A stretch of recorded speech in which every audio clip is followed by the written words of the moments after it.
Well, hello to all you shooters and reloaders out there, and Three Circles passengers and members, the great patrons over there. And this is Fortune Cookie 45 LC coming to you from the Hot Lead Zone. And this is a video for Captain Rex, because he made a request about a week and a half ago. But let's back up a little over 2 weeks ago. I was in the Caribbean. So see this? That's St. Thomas, U.S. Virgin Islands. Had a great time there. We went through Puerto Rico and Dominican Republic, Virgin Islands, to the Grand Bahamas and all that kind of thing. And I was on a Star Trek cruise. Having a great time rubbing shoulders with William Shatner and Jerry Ryan, Robert Picardo, Chase Masterson, Garrett Wang, and also Max Grunenchik. So, yeah, we had a great time there. But things changed real quick. That was perhaps one of the last cruises to come back in before all of the coronavirus. So now we're in coronavirus lockdown. We gotta turn our collars down and stay home and all this kind of thing. Well, before we really get going, I'd like to take this opportunity to say hello to Jeff and Officer Greg and also Danny over at Taufledermaß. Great site over there, and I know all of you appreciate that site, and we like to see what they have that's new. Also like to say hi to an old friend on YouTube, and that's Elvis Ammo. Now I know a lot of you like to go over and check out Elvis Ammo, and what happened is he's not making as many videos as he used to because of the changes in policy over at YouTube. And that's really a shame. Same thing happened to Loads of Bacon. They started cutting a lot of the videos, just taking those videos down over there. Some of mine also. So we're not as active over there. But it's nice to be over here on Patreon. So Captain Rex wanted to know about the .45 caliber. And that's the American .45 caliber. Because he's a fan of that, and why not? Before 1985, the .45 caliber was America's caliber. Well, if you don't mind, let's put this St. Thomas hat back on because it's comfortable. And also, let's go ahead and bring up this pistol. It happens to be a facsimile of the Colt Single Action Army. Let's let it join the party. Well, we have to start the .45 story back in the Civil War. Because in the Civil War, that was done with cap and ball revolvers that were .44 caliber, and the .44 caliber cap and ball did a lot of damage during the Civil War. But the main gun was the musket, and that was .58 caliber mini balls. And the U.S. wanted to become more modern after the Civil War. A lot of things were learned during that time. So they went to cartridges. And the first cartridge that was adopted by the U.S. Army after the Civil War was the 50-70 in conversions of the muskets to trapdoor Springfields.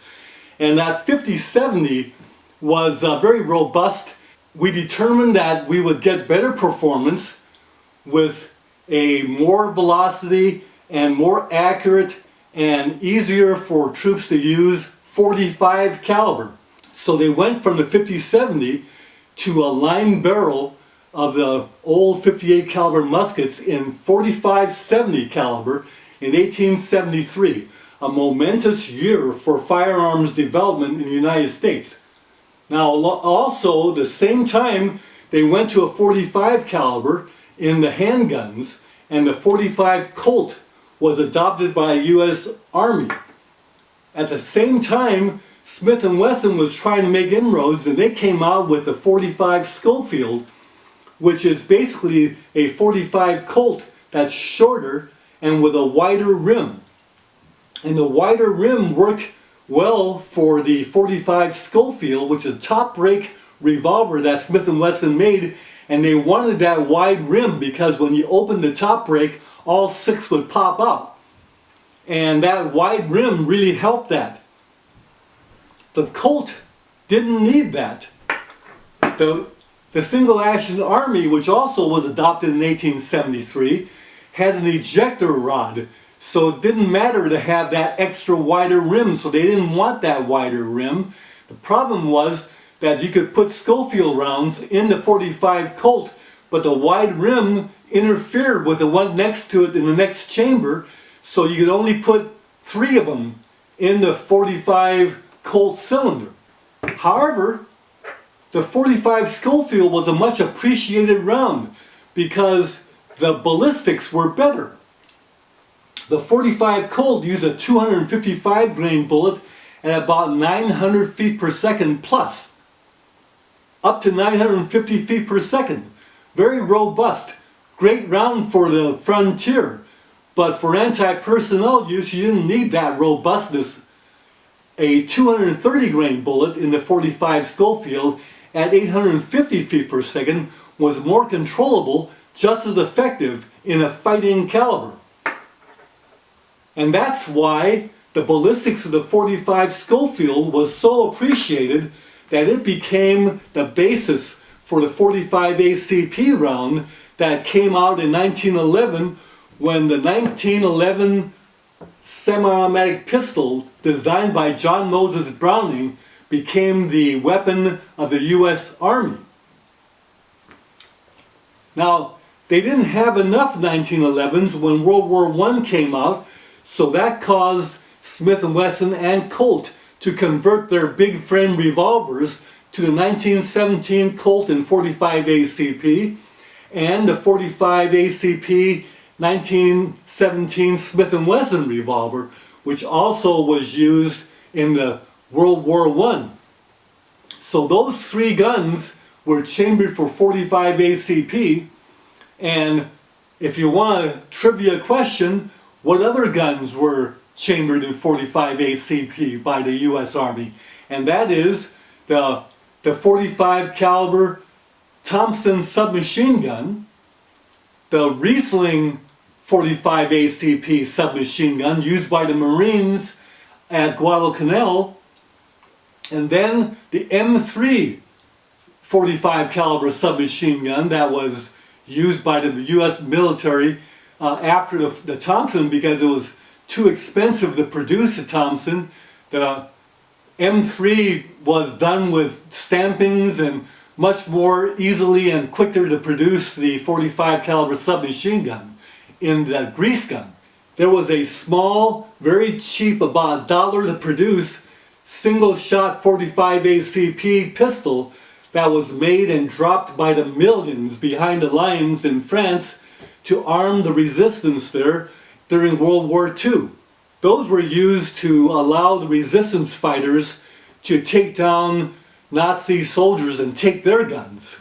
Now, some would say that the .45 caliber was actually the American caliber, the favorite caliber of American shooters, all the way from 1873 all the way to the year 1985.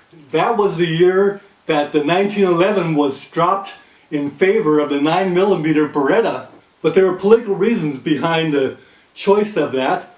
.45 was the American caliber, but some would argue that it wasn't, because law enforcement used the .38 and .357 Magnum during many years, right up until the late 1970s. .45 ACP was the favorite gun for a lot of American sportsmen. Now, many of you remember that in the years 1960s to 1970s, Colonel Jeff Cooper was really big in IPSC shooting, and that was a new sport, and Colonel Cooper really liked the .45 ACP and extolled all the virtues of it and won many fans of that era to the .45 1911. And that actually spurred the development of a lot of the technological advances that you see in guns today.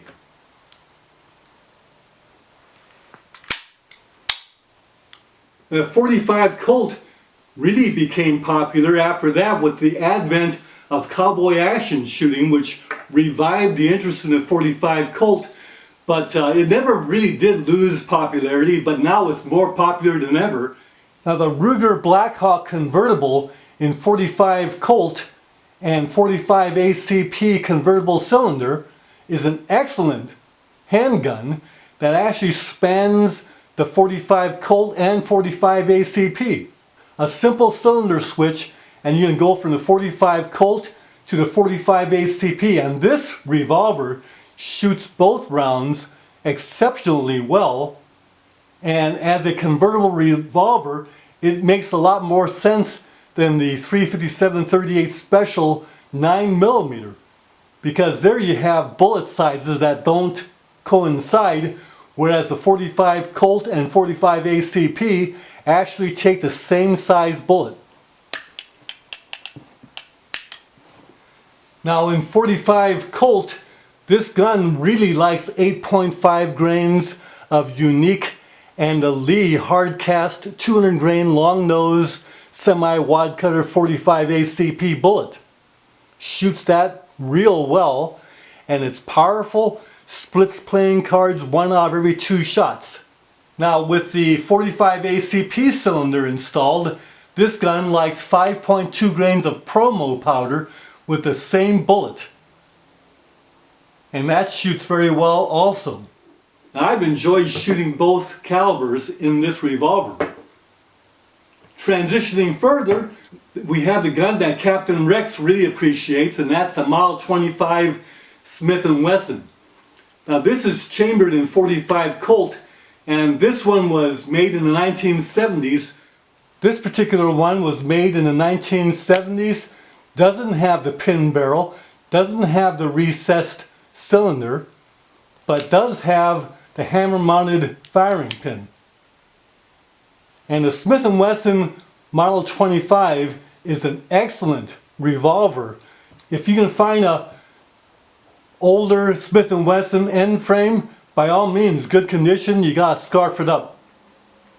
But in .45 Colt, this is a very accurate pistol, and it descended from the 1955 Target, which looks very much like this, but has the front sight that's a target sight, and is chambered for .45 ACP, so it has a shorter cylinder.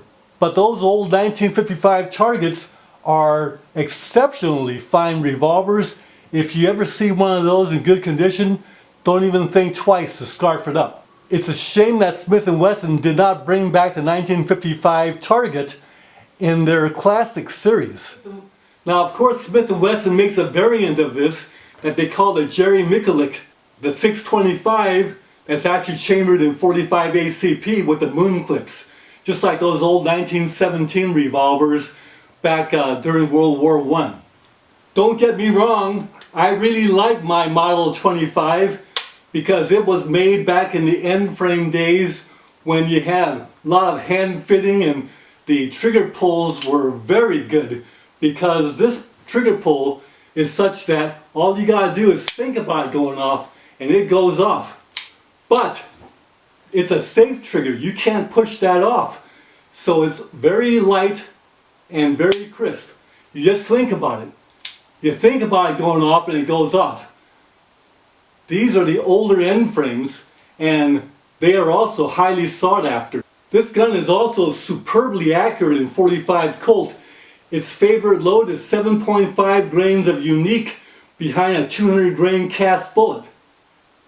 And if you feed it that diet, you can shoot it for a lifetime, never wear it out, never put it out of timing, and it'll just serve you well, punching out bullseyes all day if you do your part. So the ballistics of the .45 Schofield actually led to the same ballistics in the .45 ACP, 230 grains, but this happens to be a full metal jacket bullet a la military, and again 850 feet per second, and this one served us very well all the way up until 1985. Now of course we've gone to the 9mm. The 9mm is a serviceable round. It's the world's favorite round, and most of the younger shooters today in America also appreciate the 9mm because they never had a chance to appreciate the .45 caliber as much. But that doesn't include Captain Rex. It doesn't include me. We appreciate the .45 caliber, the American .45 caliber, and these are the rounds of the American .45. It's the .45-70, very popular today, very effective. .45 Colt, very popular today, very effective. .45 Schofield, popular in cowboy action circles, not as popular everywhere else, but should be because it's a very good round. And then of course the ubiquitous .45 ACP, very nice round for almost anything we want to do with it. So Captain Rex, hope this is right up your alley, and thanks for suggesting this video. We'll go ahead and go to the range as soon as the ranges are open again. So all of you out there, stay well and be well during this Corona situation, to you and yours, and best wishes to you. Fortune Cookie 45 LC. See you next video.